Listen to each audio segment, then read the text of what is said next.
Hill, convicted for killing his wife and children. Jurors say Vaughn is a murdering sociopath. But is he guilty? They believe he must have staged the crime scene that after shooting her, he reached over here to make it look like she shot the kids. Or innocent? There's some smeared blood.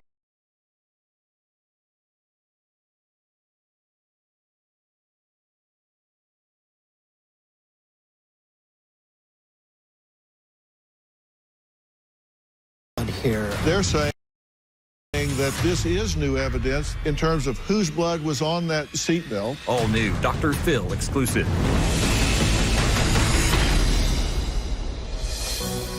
On an early June morning in 2007, 32-year-old Chris Vaughn was found limping away from his SUV with 2 survivable gunshot wounds.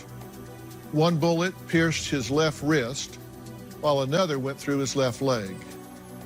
His children, 12-year-old Abigail, 11-year-old Cassandra, and 8-year-old Blake, were found dead, together in the rear passenger seats, each shot twice. Chris's wife, Kimberly, was in the front passenger seat, slumped over the center console with a single contact gunshot wound under her chin. Chris's handgun was found on the floorboard near her feet. 5 years later, a jury convicted Chris of murdering his family, and he is now serving 4 life sentences. But Chris's parents, Gail and Pierre, say they know their son could not have done these heinous crimes. So if Chris didn't commit the murders, then who did and how? For the past 14 years, private investigator Bill Clutter has been on the case and claims he may have the answers that could get Chris out of prison. Here's what happened yesterday. A suburban dad will spend the rest of his life in prison for murdering his wife and 3 children. Police disregarded all kinds of evidence that pointed away from Chris. When the police suggested, did Kimberly shoot the kids? Every time he would defend her and tell them there's no way she could have shot the kids. Chris was the only person from that alive, but yet he was unable to explain what happened. The defense's theory at trial was that he had dissociative amnesia and was unable to remember. The state's version was he staged this to look like a murder-suicide. Y'all believe that he did not do this crime? We believe 100% from day one that he did not do this. On June 14th, 2007, our lives changed forever. The media pointed to Chris right away. Every article started out accusing him of killing his wife and kids. To shoot your children at close range, there's no soul in that person. The prosecution put on this big show with these horrific scenes from the crime, and Chris was not seeing the same pictures. He had monitors in front of him, but they were blank. And so the jury thought he was seeing the pictures of the crime scene and not reacting to them. Jurors say Vaughn seemed not to care whether his wife and kids were alive or dead. He's showing no emotions really at all. What happened to his family? When he listened to his lawyer and didn't have any responses, they said, well, the guy's cold and heartless. Chris's attorneys told us not to speak to the media. Since we did not get to make comments, We were just as guilty as he was. Chris's position is that this was a murder-suicide. Did you ever just straight up point blank ask him what the hell went on the side of the road? No, we didn't know how it happened, but we did believe he did do it. Bill Clutter has been investigating the case. He thought Chris was guilty. As he dug some more, he changed his mind. Kimberly was prescribed a cocktail of medications, nortriptyline and Topamax. For Topamax, one of the warnings is if you're feeling anxiety or a change of personality to contact your physician. Well, 2 weeks before this happened, Kim in an email to her husband described exactly that. Topamax can cause depression, suicidal thoughts, and violence. That does give credence that this was a murder-suicide committed by Kimberly. What did you see personality-wise that your daughter-in-law would do something like this? yelling, screaming, and it was completely uncharacteristic. Now, he also wrote you a letter explaining what took place. I opened my door, saw the gun Kim was holding, and jumped into my seat to grab it. Kim fired at me. The letter put together a lot of pieces of the puzzle. It was a shock, no doubt about it.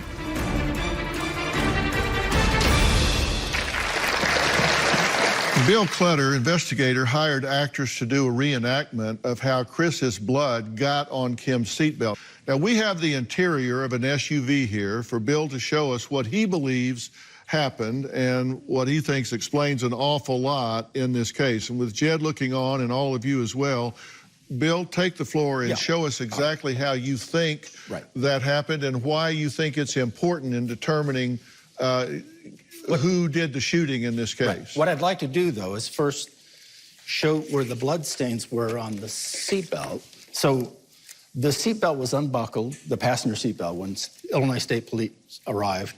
There were some passive stains here. And when they retracted the belt out, they observed a large saturation stain right there. And it's going to slip off, but I'll put it back on. So when Chris was indicted, they believed that this was Kimberly's blood, and he must have staged the crime scene by unbuckling the seatbelt to give her the range of motion to shoot the children.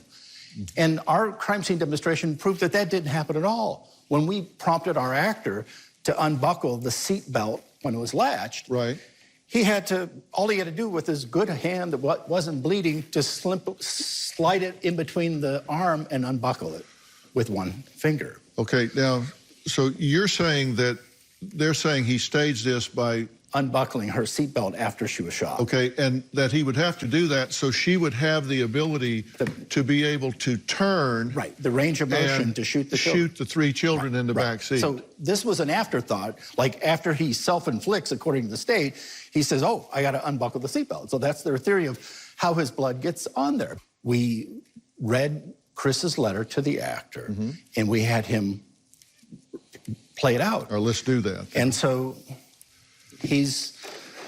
Kim is shot, and he's looking away, and he's reaching with his good hand. He's grabbing it. He's already shot. He's already shot. In his left wrist and his left leg. His left leg. He's pulling it out, and he described it to us that his hands are shaking and they're trembling, and he can't get the seatbelt buckled. Well, we know now because the latch is under the arm. He can't reach it. And so he gives up and decides to walk away. Now, there was also a stain on the console here that shows that it was pulled in the direction of the driver's door. Well, there's his passive blood is here on her left arm, on her left leg. Okay. And so there was no explanation for how that blood got there until the letter. Now we know. And he says that he's going to drive. His thought was in the letter, he says, well, I need to drive. I need to get somewhere, obviously. So she slumped over, and he's going to buckle her in because he doesn't want her body flopping around in the car, obviously. That's right. But he decides he can't do that, so he lets that go. So this retracts inside here. That's right. Okay, and they find that later. And there's, you know,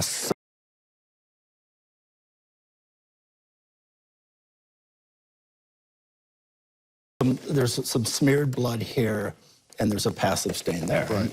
Okay, because we know from the trajectory of the bullets that what it appears is that she turned this way and shot this child. Right. Our trajectory shows that the shots came from right here. Okay, so she would have been up and shot this way, then this child, then whatever order. That's right. Then 1, 2, 3 children. That's right. In the back. And so our back seat. Demonstration will be, our next crime scene reconstruction will be the ballistics, because, you know, their theory, the state's theory was that he kills Kim and then reaches over her body to make it look like she shot the kids. Well, she's bleeding. This is all a large blood stain where she's bleeding, slumped this way.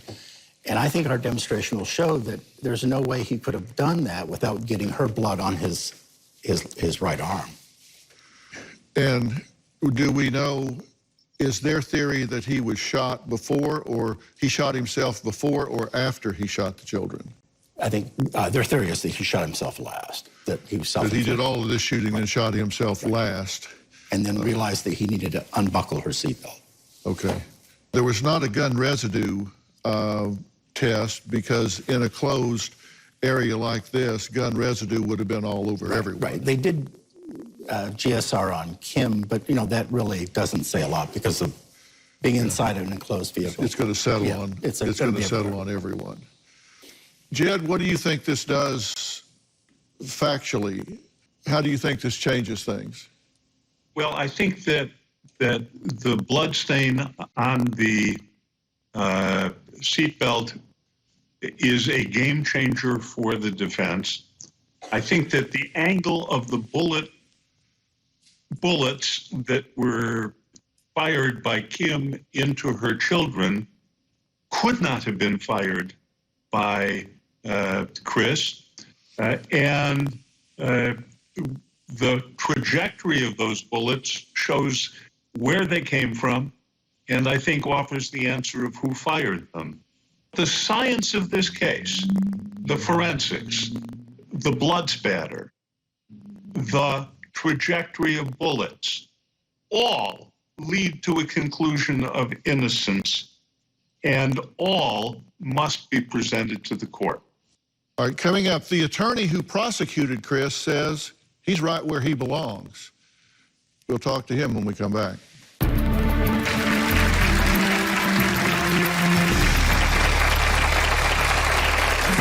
I don't think he was really an abusive father. I think he was an absent father. He traveled a lot, and Kim took the role of both parents. We had no indication from this individual that he could be so evil or do such acts, but we did find out the hard way. Tomorrow. My 9-year-old son and I have an abusive relationship. How about I bite your shoulder next right here? He swears, he hits, he throws things. An extreme case. You're being bullied in your own home. An extreme intervention. My colleagues and I were using crisis intervention procedures which we're specially trained in. Don't touch me! I'm sorry, you kicked me. You're being touched again. Talk about that experience and how that wound up. That's tomorrow. Then on Thursday. Oh, so scary.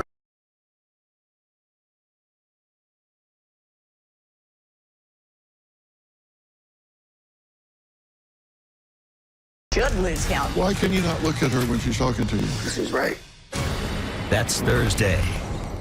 Columbus Day's a great day. Vaughn is an innocent man who was shot by his wife before she turned the gun on her kids and self. He asked, how can you say there is not reasonable doubt when you have 4 experts come in and say, I cannot rule out suicide? Jurors say they never bought that argument. Instead, they believe the prosecutor's argument that Vaughn is a murdering sociopath. Space didn't change. And again, that's the mark of a psychopath. He'll spend the rest of his life staring at the cold walls of a prison cell, and then he'll meet his maker later for his real punishment. Well, that was the state's attorney, James Glasgow, right after the conviction of Chris Vaughn. Now, we reached out to his office for a comment, but he declined. The prosecution's theory was that Chris wanted to live in freedom in the Canadian wilderness without his wife and children. We also reached out to Kim's family to see if they would give us a comment, but they also declined. However, here's what they had to say after the verdict 10 years ago. When you lose a child, it's unusual. Overwhelming raw emotion from a father and family. Very difficult. Who for the first time offered insight into Christopher Vaughn before he murdered their daughter and grandchildren in cold blood, describing him as isolated. We had no indication from this individual that he could be so evil or do such acts, but we did find out the hard way. I don't think he was really an abusive father. I think he was an absent father.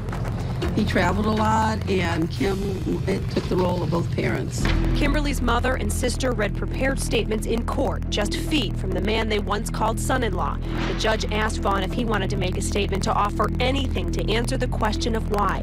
The 4-time convicted murderer simply answered, no thank you. In my heart, I was hoping he would open up and say why I did this, or what my justification was, or why I thought I could get away with it. I'm sorry would have been a good one.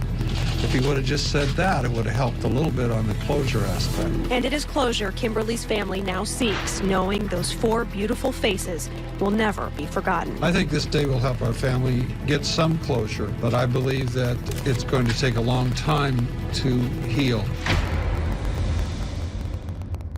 Well, Pierre, Gail, what do you think about what Kim's parents had to say? Well, Susan was correct. Chris was pretty much an absentee father. He did travel for his job a lot, which put the burden of the children in school. She has 3. And she was going to college online. So there was many things she was being stressed over, just not the normal stress, but she also added with it with their college. Mm-hmm.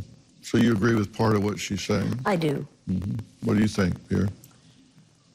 I can understand what the Phillips were saying. They were grieving. You know, they lost their daughter and they lost their grandchildren, as we did, and we lost Kimberly. I can understand their frustration and the way it was presented in court. Yes, it made him look guilty, and I understand how they come about their feelings that way. Well, former Assistant State's Attorney Chris Regis says Chris Vaughn has had 10 years to come up with a story of what happened that tragic.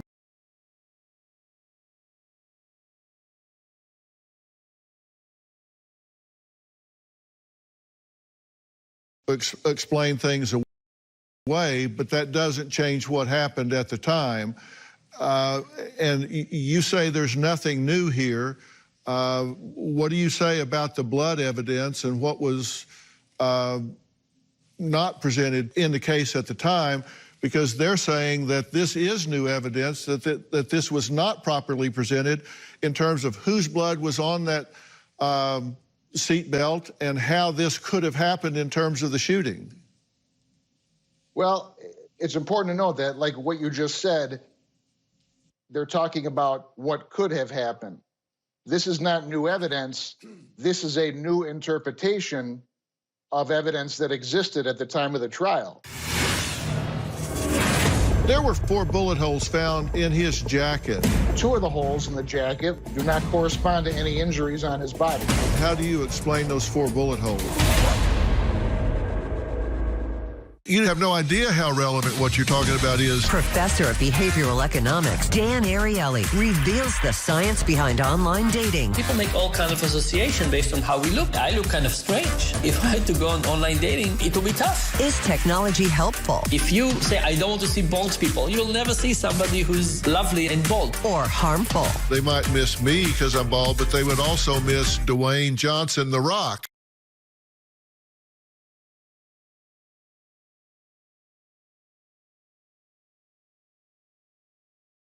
Apple Podcast and Spotify. Tonight, the You talked about his demeanor at trial. What was it about his demeanor at trial that you think was impactful on the jury? Well, I did mention that, and that was part of the case, was his conduct in the courtroom. But remember, it was also his conduct in the hours, even minutes, following the murder of his wife and children. He had contact with several medical professionals. He had contact with several police officers at the hospital in the morning before he was brought to the state police headquarters, and he never once inquired about his children. In fact, it's the opposite. All of the officers and doctors testified that his demeanor was calm.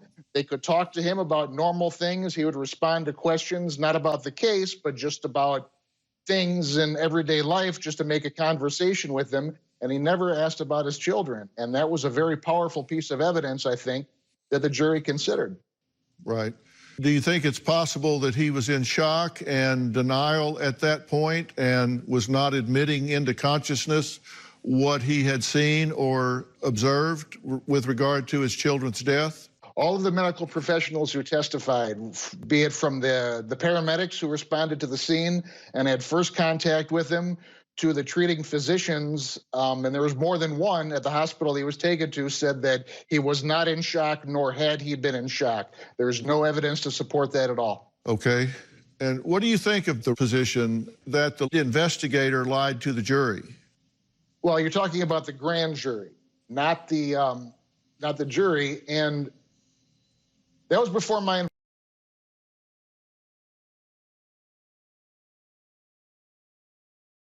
involvement with the case, and this is the first that I've heard of it. But I can tell you that there were a lot of pieces of evidence in the case. And if the investigator misspoke at the grand jury indictment, the question becomes, did that mistake, or even if it was a lie, and I'm certainly not conceding that it was that bit of misinformation completely fatal to the case? Without that one piece of evidence that may have been mischaracterized, do we have to throw out everything else because there was no other evidence to convict him? And that's simply not the case. There was a boatload of evidence to convict Chris Vaughn of these murders, and the standard isn't no mistakes ever can be made. If the investigator made a mistake at the grand jury, you look at that in the context of all the other evidence that was presented, and could they have returned? Remember, the standard of grand jury was probable cause. So was there probable cause to indict Christopher Vaughn at the grand jury based on the evidence presented? That's the question. And the answer is yes. Well, Bill, go ahead. Yeah, I'd like to respond to that because, you know, this is one of the rare cases. I've been doing this 35 years. I started the Illinois Innocence Project. I don't take these cases lightly. And I was appointed to this under a reform that was designed to prevent innocent people from being convicted. And once that reform went away, he got a new defense team. But it's rare in a case when you have the crime scene investigator for the state police agency assigned with the task of collecting the evidence and trying to figure out what happened, butting heads with the state's attorney of Will County because none of their theories fit the evidence, according to the crime scene investigator. Once he voiced those concerns, he was removed from the case, and the charging decision was made without him as part of that team. And so that's an unusual case, and this case needs to be examined by a special prosecutor to look at the testimony of the state police investigator who testified that that seatbelt was buckled when Kim was shot. It's clearly not, according to our crime scene reconstruction. That there was a crime scene investigator who had a difference of opinion with the other investigators. But he was relying on science and the physical evidence. All right, let me talk or not. Go ahead. Please. Thank you. That was his opinion and his interpretation of the evidence. He was allowed to testify at trial, and he did testify to that he had a different opinion about the evidence and a different interpretation, and the jury did not find that persuasive. But he wasn't allowed to testify as to the tunnel vision and what led up to the indictment of Christopher Vaughn. The judge barred that testimony. Well, it's because there was no evidence of tunnel vision. There was evidence of tunnel vision. This is a classic case of tunnel vision. I can tell you that this is not that type of case. This isn't a matter of the police come upon a crime scene and there are bodies there and they need to piece together who may have done this. Mr. Vaughn was the only one at the crime scene, and by his own admission, he was at the crime scene. Chris also says if Kim was suicidal, why did she pack a bag and 2 books for their trip to the water park?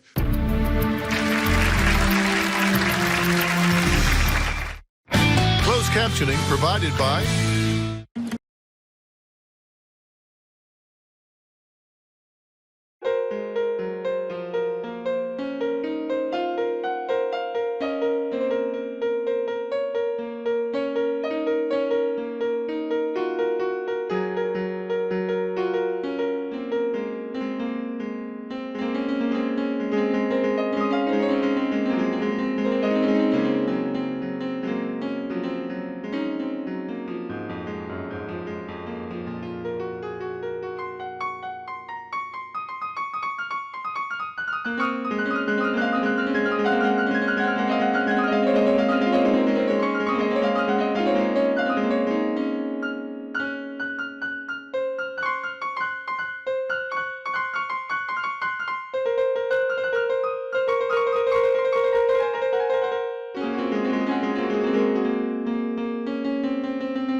captioning provided.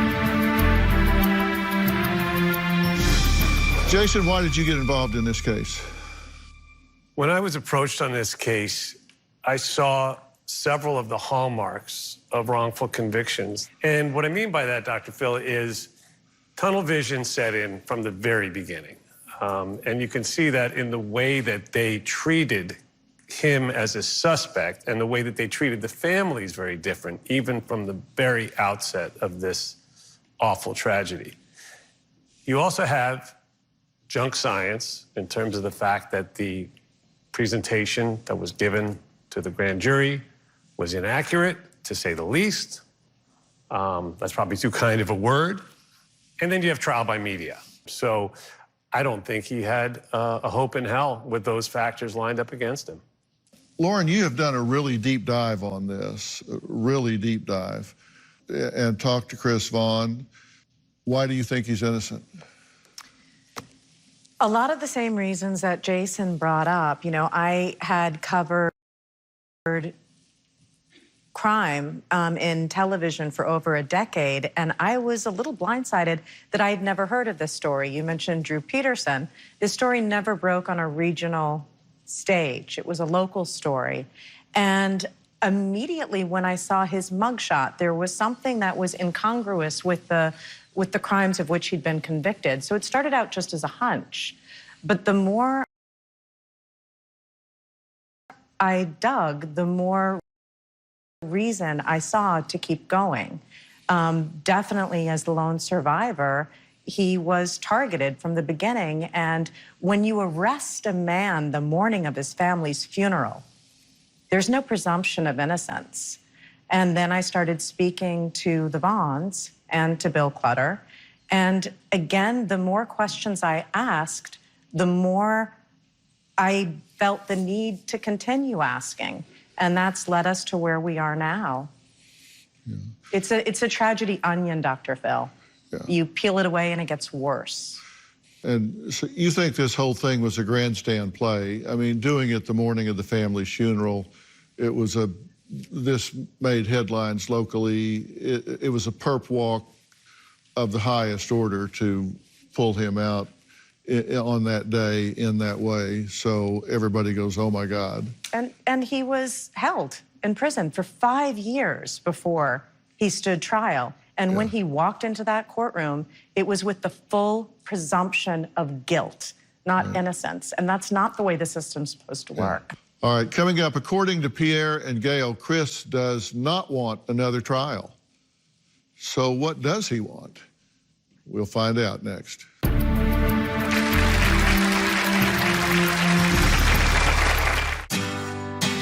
Lisa here has had many jobs. She's worked in retail during the holidays, as a barista. Area and would like to watch a live taping here in the studio, go to drphil.com and click on Be Part of the Audience and select In Studio.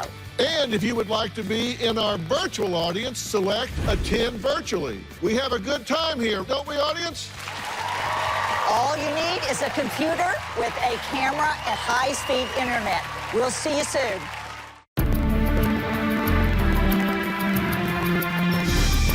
If I can just say,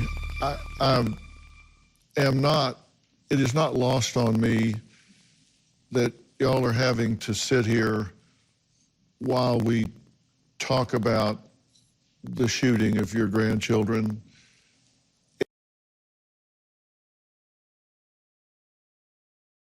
In a factual manner. I know for y'all that's not a factual thing. It's the killing of these precious babies, and I'm sorry that we get involved in this in a forensic, factual sort of way. Don't think that it's lost on me that we're talking about your precious grandchildren, and I know I don't care how long it's been, I know that that's very difficult for y'all to sit through, and I'm sorry that you have to sit through that and hear that. But you know it's for a reason and a purpose. We're trying to get people to know it, but don't think that I'm not sensitive to what it does to you guys to have to go back through that again. We appreciate that. And I appreciate your courage in doing it. So thank you for allowing us to do that. And I I hope we've not been terribly insensitive about that. I've tried to not be too graphic about this. That's why we've not shown pictures. I've not wanted to drag you through that hell again. So I hope we've been respectful about that. I appreciate that, because at the trial they did have the pictures, and that's exactly what got the jury thinking he did it. Yeah.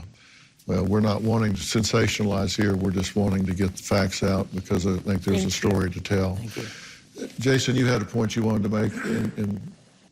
To me, and you would know this better than anyone, Dr. Phil, the fact that so much has been made throughout the years by the state about Chris's behavior when he had just experienced the most traumatic thing that I believe anyone can possibly experience, right? There can be nothing, and anyone who's a parent who's watching, and of course, you're a dad, and I'm a dad, and the very notion that we should project onto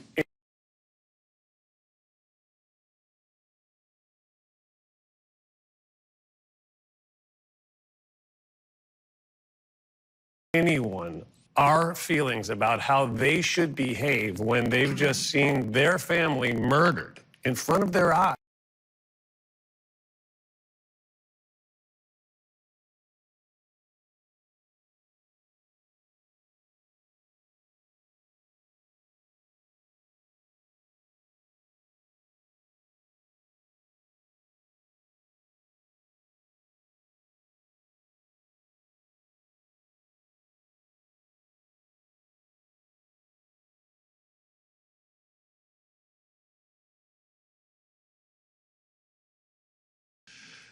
Where you might never be able to use that hand again when you're going to go live off, just doesn't make common sense.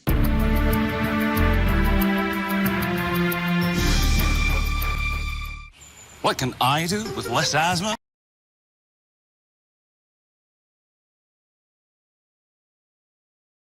You'll get weekly updates, live strategies, and exclusive video that you won't find anywhere else. Plus, on drphil.com, you can see sneak previews of upcoming shows. Log on today.